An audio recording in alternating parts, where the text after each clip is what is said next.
itu tadi eh, cerita mengenai Helmi, terus ada pertanyaan ini dari Kukuh Haryanto. Kak Helmi dulu kan pernah jadi penyiar di Geronimo Jogja. Pertanyaannya, apakah VOA masih memiliki divisi penyiaran radio? Masih. Iya, betul, betul. Jadi dulu awalnya sebelum saya bergabung dengan Seputar Indonesia, saya sempat beberapa saat ya jadi penyiar di Jeronimo FM Jogja. Itu awal karir saya di bidang broadcasting ya. Jadi broadcasting yang serius, yang profesional gitu. Kemudian setelah itu bergabung dengan RCTI mulai dari tahun 1990 sampai 2000. Kemudian 2000 sampai 2005 di Metro TV, sekarang di VOA, dan VOA masih ada siaran radio sampai sekarang. Siaran radio malah porsinya ya lebih banyak ya, dan itu direlay oleh sekitar mungkin 400-an ya radio swasta di seluruh Indonesia. Jadi kita bergerak ada di radio, ada di televisi, ada juga di digital ya. Sekarang kita di digital, di media sosial, di website. Jadi semua platform kita ada. Oke, ini ada pertanyaan lagi ya. Kita mulai jawab pertanyaan boleh ya? Iya. Oke, jadi ini dari Ernika Samosir. Om Helmi dulu SMA jurusan apa? IPA, IPS, atau anak SMK? Aku kebetulan IPA. Iya. Terus kuliahnya di mana? Nah, ini yang mungkin banyak orang yang mikir saya mungkin jurusannya memang di komunikasi. Enggak, saya itu arsitek sebenarnya. Saya lulusan teknik arsitektur UGM, tapi keblasuk kalau bahasa Jogjanya. Jadi tadi itu karena udah keblasuk di dunia penyiaran ya, di broadcasting, mulai dari radio, kemudian ke televisi, ya sudah. Itu jadi karir saya sampai saat ini. Jadi saya melakukan sesuatu yang memang saya senangi ya.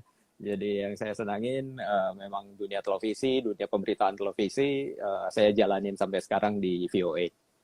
Terus apa yang ini dari Yuni Sanse atau Sanse. Kakak Helmi boleh bagi apa yang bisa membuat betah kerja di media? Passion ya kalau saya bilang ya. Jadi memang kalau kita melakukan sesuatu itu dengan senang hati, memang itu kesukaan kita. Kalau buat saya sendiri, karena kenapa kerja di media, kenapa kerja jadi wartawan, karena kita bisa mengetahui segala sesuatu sebelum orang lain tahu. Itu buat saya sangat menarik ya, curiosity, ingin tahu kan. Jadi kita tahu lebih dulu dari orang lain, dan kita adalah orang yang membagikan apa yang kita ketahui itu kepada orang lain, kepada publik gitu. Nah, tahu lebih dulu gitu ya. Tahu lebih dulu. Ya, sebelum orang lain tahu, dan yang kita tahu itu kan fakta. Karena kita bisa double check, bisa cross check, kita mesti melakukan verifikasi sehingga kita tahu benar bahwa memang yang kita sampaikan itu adalah fakta gitu. Jadi bukan rumor, bukan apa segala macam, dan itu kita ketahui lebih dulu sebelum orang lain tahu. Itu buat saya ada apa ya, kebahagiaan tersendiri gitu loh. Dan kebanggaan orang lain belum tahu, kita udah tahu. Iya, orang lain belum tahu, kita udah tahu, dan kita yang membagikan pengetahuan itu pada orang lain. Nah, itu ada kepuasan tersendiri ya. Baik, ini banyak sekali pertanyaan, tapi waktu kita agak sempit ini ya. Misalnya tadi ada yang bertanya kapan mau pulang kembali ke Indonesia, apakah masih ada koran di Amerika, koran cetak? Koran masih ada koran cetak ya, meskipun memang terus menurun ya oplahnya. Baik, sekarang di waktu yang singkat ini bisa cerita situasi dan kondisi di Amerika sekarang ini. Jadi ada dua hal ya, COVID dan kemudian ada demo-demo tentang Floyd. Ya, jadi kalau COVID itu memang Amerika adalah negara dengan angka kematian terbesar di dunia ya. Sampai saat ini kalau nggak salah data kemarin saya lihat itu udah 108.000 orang yang meninggal dunia ya. Yang terinfeksi juga banyak sekali, 2 juta lebih ya kalau saya nggak salah angkanya. Itu meskipun berbagai langkah sudah dilakukan oleh pemerintah ya. Jadi pemerintah Amerika itu kalau menurut saya melakukan langkah yang memang sudah cukup terpadu, berkoordinasi dengan negara-negara bagian, karena Amerika kan negara federal ya. Jadi banyak sekali otoritas itu ada pada negara bagian, bukan pada pemerintah federal. Secara terpusat memang pemerintah federal bisa melakukan koordinasi dan melakukan koordinasi pembagian masker, pembuatan ventilator, dan segala macam langkah. Sekarang juga sedang ada riset untuk vaksin yang ditargetkan oleh pemerintahan Trump harus terjadi sebelum akhir tahun 2020 ya. Jadi awal tahun 2021 itu diperkirakan atau Temukan diharapkan vaksinnya. sudah bisa diproduksi massal dan didistribusikan. Dalam hal ini juga bekerja sama dengan pihak militer. Militer akan membagikan karena mereka bisa membagikan logistiknya ya ke rumah-rumah sakit, ke pasien dan ke sebagainya. Nah, kalau minggu-minggu ini, udah seminggu ini, tepat ya, mungkin hari ke-8 berlangsung banyak sekali demo di seluruh wilayah Amerika berkaitan dengan meninggalnya ada seorang warga berkulit hitam di Minneapolis yang ditangkap polisi. Awalnya tuduhannya karena mungkin ada pemalsuan, diduga menggunakan uang palsu, tapi ketika melakukan penangkapan itu kemudian George Floyd itu dijatuhkan ke bawah dan lehernya ditekan ya, ditindih gitu dengan lutut dari polisi itu. Jadi kemudian itu di video oleh orang-orang, kemudian jadi viral dan George Floyd meninggal ditindih itu 8 menit 46 detik ya selama itu, sehingga 2 menit terakhir, 2 menit 45 detik terakhir itu sudah unresponsive ya, tidak bisa berdaya lagi. Kemudian ketika ambulans datang ya sudah dinyatakan meninggal. Nah, itu menimbulkan arus unjuk rasa yang sangat besar ya di seluruh kota-kota besar Amerika. Itu mungkin lebih jadi trigger ya kalau saya bilang, karena kejadian seperti ini berulang di Amerika. Jadi kekerasan polisi di sini apa yang disebut police brutality, brutalitas polisi terhadap terutama warga kaum berkulit hitam ya, karena berulang-ulang terjadi. Memang kemudian dilakukan protes untuk menuntut keadilan bukan hanya bagi George Floyd, tapi untuk agar dilakukan langkah-langkah untuk bisa menghentikan kekerasan polisi. Jadi sekarang di beberapa negara bagian sudah mulai. Di Minneapolis kemarin saya lihat itu salah satunya adalah misalnya polisi itu sekarang sudah tidak boleh menahan tersangka dengan melakukan pencekian. Jadi nggak boleh mencekek gitu ya. Itu sudah dilarang. Jadi itu suatu langkah. Kemudian misalnya di Minneapolis kemarin juga aturan yang baru adalah apabila ada polisi melihat rekannya melakukan tindak kekerasan, polisi ini wajib mencegah gitu. Nah, itu langkah-langkah. Memang ada serangkaian ya yang diminta oleh para pemerotes, para demonstran ini, langkah-langkah apa yang bisa diperbaiki sehingga tidak ada diskriminasi yang dilakukan polisi atau tindakan rasialis yang dilakukan oleh polisi ketika melakukan penahanan ya. Memang polisi punya hak ya untuk melakukan penahanan dengan keras apabila tersangka memberontak dan sebagainya. Di Amerika ini sangat ketat ya. Misalnya orang itu melawan polisi itu memang konsekuensinya berat. Tapi karena ini berulang terjadi dan terhadap kaum minoritas, terutama kaum kulit berwarna, kaum berkulit hitam, itu yang menyebabkan arus demo ini sedemikian besar. Ini hari ini di Washington DC akan turun banyak sekali orang. Kemarin penyelenggara bilang mungkin sekitar 150.000 orang. Jadi sekitar 100.000 sampai 150.000 siang ini akan berdemonstrasi di pusat kota Washington DC.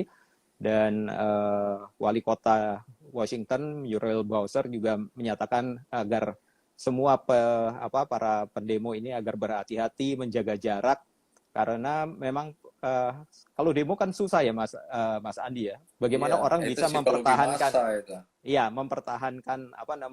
protokol kesehatan saat berdemo? Kan orang berdekatan dengan polisi juga berdekatan. Jadi kemungkinan penyebaran COVID itu kan menjadi makin meningkat. Jadi para ahli kesehatan juga memperingatkan ya untuk agar berhati-hati, bahkan mereka memperkirakan dalam waktu 14 hari, 18 hari ke depan itu kemungkinan penularan COVID bisa semakin meningkat akibat dari unjuk rasa ini di mana orang-orang saling berdekatan. Misalnya kereta, jadi tadi yang saya ceritakan kereta metro MRT-nya Washington DC ini selama COVID itu mereka biasanya gerbongnya 8 gerbong. Nah, selama COVID itu gerbong pertama dan gerbong terakhir tidak boleh diisi. Kenapa? Karena kalau gerbong pertama kan ada masinisnya. Jadi itu untuk mencegah masinisnya tidak tertular COVID gitu. Jadi ditutup yang gerbong pertama dan gerbong terakhir. Jadi hanya kalau boleh terakhir, yang kenapa terakhir? Yang terakhir Oh, saya karena kurang itu tahu. akan dipakai kalau dia Iya, kembali. kayaknya karena untuk baliknya kan si Masinis akan kembali ke arah yang sebaliknya dan Iya, akan jadi mengisi yang. Jadi supaya kepalanya nggak perlu, sebenarnya dua, ya. ya nggak perlu untuk didesinfektan lagi ya, dilakukan proses itu. Nah itu khusus untuk hari ini karena banyak sekali pendemo diizinkan untuk membuka semua gerbong itu. Karena kalau gimana mesti ngangkut 100.000 sampai 150.000 pendemo ke pusat kota. Karena Wow, jalanan jadi jalanan di pusat kota ditutup ya. Jalanan di pusat kota kemarin sudah diumumkan untuk ditutup. Jadi memang untuk mencapai ke pusat kota aksesnya. hanya bisa berjalan kaki atau naik metro ya. Nah, Oke, ini pertanyaan terakhir. Banyak yang ingin, termasuk Santi nih, yang ingin tahu eh, apa ya, menggunakan militer ya untuk upaya menekan, bukan menekan, mengamankan ya para demonstran ini dari upaya, dari kegiatan-kegiatan mereka yang tampaknya mengkhawatirkan. Karena kalau kita lihat di New York ya, itu semua toko-toko yang berkaca itu sekarang ditutup papan semua. Saya nggak tahu di Washington juga pasti akan terjadi hal yang sama. Tapi pemanfaatan militer, kekuatan militer ya oleh pemerintah itu seserius apa sih? jadi kalau ini karena terjadi ya kemarin-kemarin itu selain unjuk rasa damai, ada juga aksi kekerasan yang terjadi yang ya bisa dikatakan bahwa ditunggangin. Banyak yang mengatakan bahwa itu dilakukan oleh agitator. Kalau di kita sebut provokator ya, Provokator. memanfaatkan Iya. aksi unjuk rasa damai untuk melakukan penjarahan. Nah ini memang tidak bisa terkontrol ya, jadi sulit sekali dikontrol. Kemudian penjarahan itu terjadi banyak sekali di Washington DC, juga ada pemecahan kaca dan ada pembakaran mobil beberapa dibakar di New York, mobil polisi juga ada yang dibakar. Nah, Presiden Trump ingin menurunkan tentara. Di sini yang diturunkan adalah National Guard. National Guard itu adalah warga sipil yang sebenarnya bisa dipanggil untuk bertugas menjadi Pasukan cadangan militer. lah ya. Iya, ya. Jadi ya pasukan cadangan, bukan militer aktif ya. Jadi tapi Presiden Trump tidak punya hak untuk menerjunkan militer ke negara bagian. Kecuali kalau dia mengaktifkan, ada undang-undang dari tahun 1800-an, 1807 kalau saya nggak salah, undang-undang pemberontakan itu untuk mengamankan pemberontakan sebenarnya di negara-negara bagian. Nah, tapi dalam keadaan damai seperti ini hanya gubernur negara bagian yang bisa meminta pemerintah federal untuk menurunkan militer ke negara Militer. bagiannya apabila keadaan dianggap sudah genting. Nah, ini gubernur-gubernur menolak untuk meminta militer. Tapi kalau di daerah Washington DC, karena ini adalah ibu kota, pusat pemerintah federal, Presiden Trump punya hak untuk menurunkan militer di daerah sini. Jadi kemarin itu memang ada beberapa National Guard dari 1.600 kalau nggak salah dari beberapa negara bagian itu juga diturunkan untuk mengamankan di sekitar Gedung Putih ya kemarin. Tapi kemarin wali kota DC meminta agar para garda nasional itu dikembalikan ke negara bagian masing-masing. Jadi situasinya seperti itu, Mas Andi. Oke, pertanyaan terakhir. Jadi kapan ini mau pulang? Kok nggak pulang-pulang ini? Atau sudah betah di sana, mau jadi warga negara sana? Atau memang ada agenda untuk akhirnya pulang ke Indonesia? Selalu pengen ya untuk pulang, dan kita kan usahakan setiap tahun pasti pulang, ketemu Mas Andi juga. Maksudnya pulang nggak balik-balik lagi. Pulang nggak Ya, balik-balik gitu loh. kalau di awal misinya lebih supaya Lea ya, anak saya bisa sekolah ya di luar negeri, dapat pengalaman pendidikan di Amerika dalam hal ini, pendidikan di luar negeri. Tapi anak saya itu unik gitu. Jadi dia kan datang umur 5 tahun. Kemudian dia sekolah dari sini dari kindergarten, meskipun dia sudah pernah sekolah TK di Indonesia, TKA, TKB, tapi masuk ke sini pada umur 5 tahun harus kembali ke kindergarten, dan dia sekolah sampai SMA.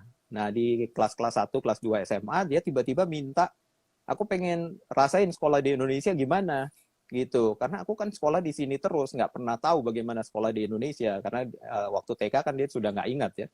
Terus saya bilang, benar nih kamu mau ya? Ya mau, ya udah kamu masuk. Tapi mulainya dia bilang, aku sekolah di JIS aja ya, Jakarta International School. Ngapain kamu sekolah di JIS?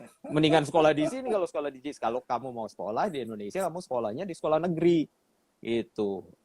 Dilalui dia mau. Ya udah, kita bawa pulang, diantar sama istri saya. Kemudian tidak gampang untuk masuk sekolah negeri di Jakarta ya. dia sudah mesti melakukan tes, penyesuaian dan sebagainya. Tapi untung karena kita bicara bahasa Indonesia setiap hari sama Lea di rumah, jadi dia itu lancar bahasa Indonesia. Bahasa Nah, Indonesianya. iya, kemudian ikut tes, mesti pakai surat pengantar dari atasi pendidikan ke sini, ke Dinas Pendidikan DKI, kemudian ikut tes waktu itu ada di SMA Negeri 8 di Jakarta, salah satu sekolah negeri terbaik di Jakarta pada saat itu, dan ada juga SMA 68, sekolah negeri terbaik di Jakarta Pusat. Di SMA Negeri 8 dia tidak diterima, tapi di 68 dia terima. Jadi dia sekolah kelas 10 dan kelas 11 selama hampir 2 tahun di sekolah di SMA Negeri 68 di Salemba. Gitu. Itu pengalaman buat dia menarik banget ya. Jadi dia cukup lengkap sebagai orang Indonesia dan orang Indonesia yang bersekolah di Amerika. Baik, Helmi Yohanes, terima kasih sekali ya sudah berbincang-bincang di Terima kasih untuk Instagram Live Geek kesempatannya. Edition. Oh, dan banyak sekali saya ikuti. Oke, terima Iya. kasih semua sekali lagi. Waktu jua yang memisahkan kita. Kita akan jumpa kembali di Sabtu akan datang. Acara ini terus akan ada ya. Akhirnya semoga acara ini bermanfaat. Sampai jumpa semuanya. Helmi Yohanes, thank you. Terima kasih. Bye. Ya, terima kasih semua. Sampai jumpa lagi. Bye. Bye-bye.